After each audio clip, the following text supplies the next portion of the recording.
Si Jessica yun. Tanga, mali yung chismis mo. Hindi si Jessica yon. Alam mo kung sino talaga yung nagpalaglag? Si Princess daw. Di ko nga alam kung bakit niya kaninominate na Miss eh. Di naman ang maganda eh. Siyempre, absent si Angel ng class election.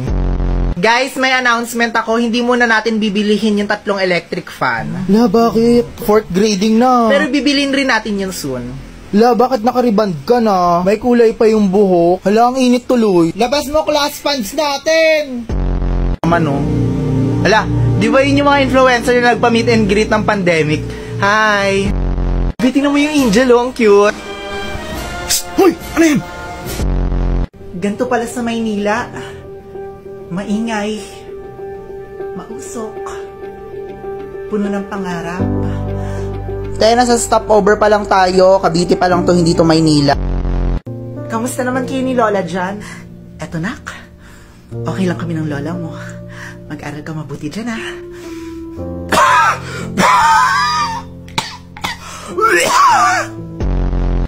Gago na zero ka? Hindi naman kasi ito diniscuss ni ma'am. Di ba magpapakwis nang di naman diniscuss? Layo ng mga tanong, di naman yung discussion, di ba? Ang alam ko true or false lang. Tangina mo, math problem yan, true or false?